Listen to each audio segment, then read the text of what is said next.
Okay, we're boarding the Voyager of the Sea ship.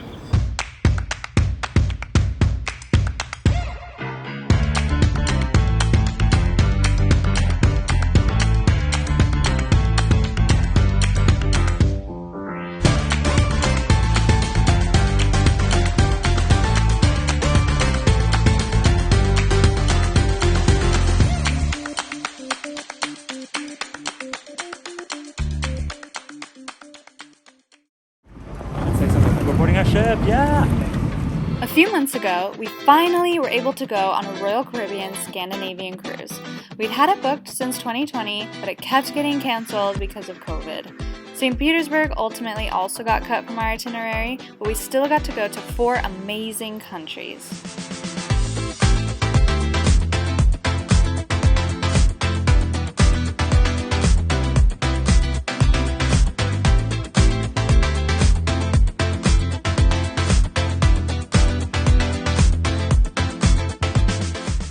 I made a detailed video of what we did in each country, so if you want you can check those out, but this video is all about the cruise.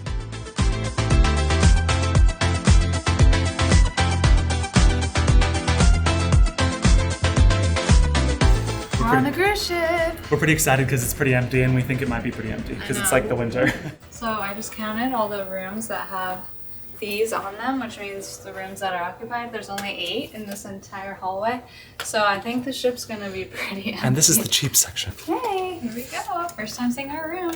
We have bets for how small it is. So. Cool. Okay. That's it. That's the whole room. This is the room.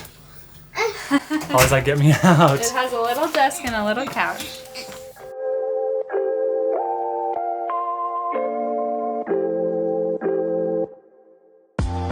So before this cruise, we had only been on one other short Mexico cruise last November.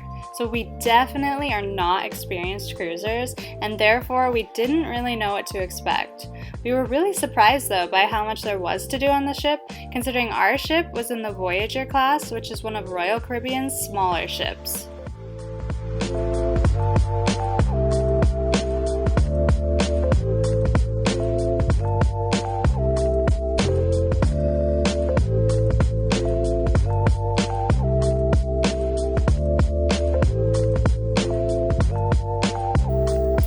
Mom and Dad just took Holly, so we have a little break.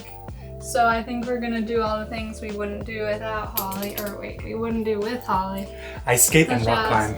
Yes.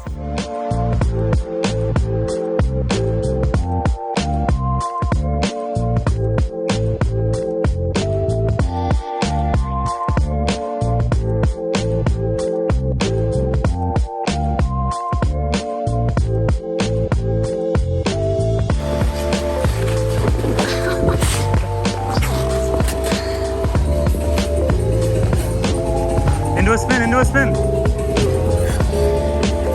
Whoa.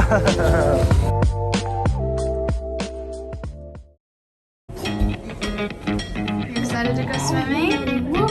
Got your swimsuit on?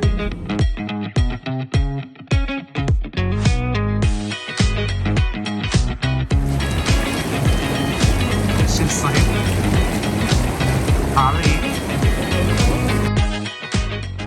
Aside from all the leisure activities on board, there were also some really good shows in the evenings. We went to a magic show, a comedy show, a show highlighting numbers from Broadway musicals, and an ice skating show that we actually went to twice because Holly was so obsessed with it. She does not hold still for most things, but this ice skating show might have been her favorite thing of all time.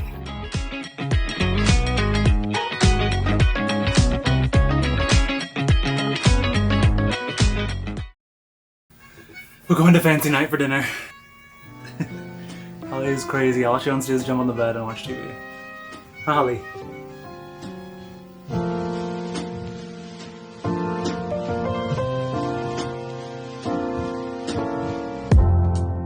Alright, let's talk food. It's really hard to beat cruises when it comes to eating on vacation because of the convenience of having access to unlimited food day or night. Every evening we had a sit-down dinner in their beautiful dining hall where you would get a 3-course, or if you're us, more meal. We sometimes would order literally almost everything off of the menu. We had the same table and waiter every night, so it was really nice because they would have our drink orders already waiting for us when we showed up. There was also a buffet that we ate at during the day, and lots of other little snack stations around the ship so you could grab something if you were hungry. Some of them you did have to pay for though, but most of them were included.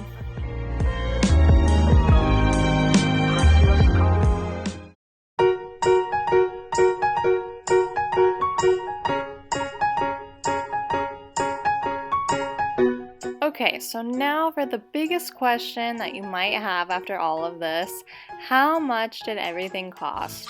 So we were really lucky and booked this in the midst of COVID. And Royal Caribbean is super cool because they do lowest price guaranteed. So I would look up our cruise every once in a while, and if it happened to be cheaper than what I paid, I would call and get a price reduction. I did this maybe 5 or 6 times, so it actually helped a ton with the price. Okay, so the base fare that we ended up paying was $374 per person. Can you even believe that?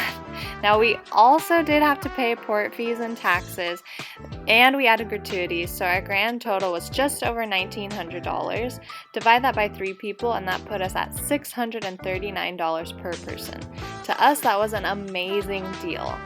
The cruise left from Copenhagen, so we did have to fly there, but I actually found mistake fares from Las Vegas to Copenhagen for only $375 round trip per person, so that was also an insane deal. Now, keep in mind though, our cruise left May 1st, and in Scandinavia it's still a bit cold throughout May, so I think that affected the price a bit too.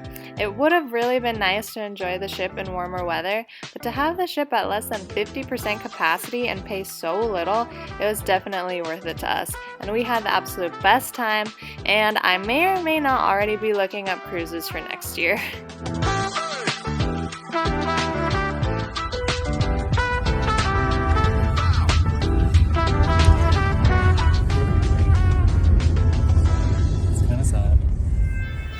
E.T. phone home. Show me one.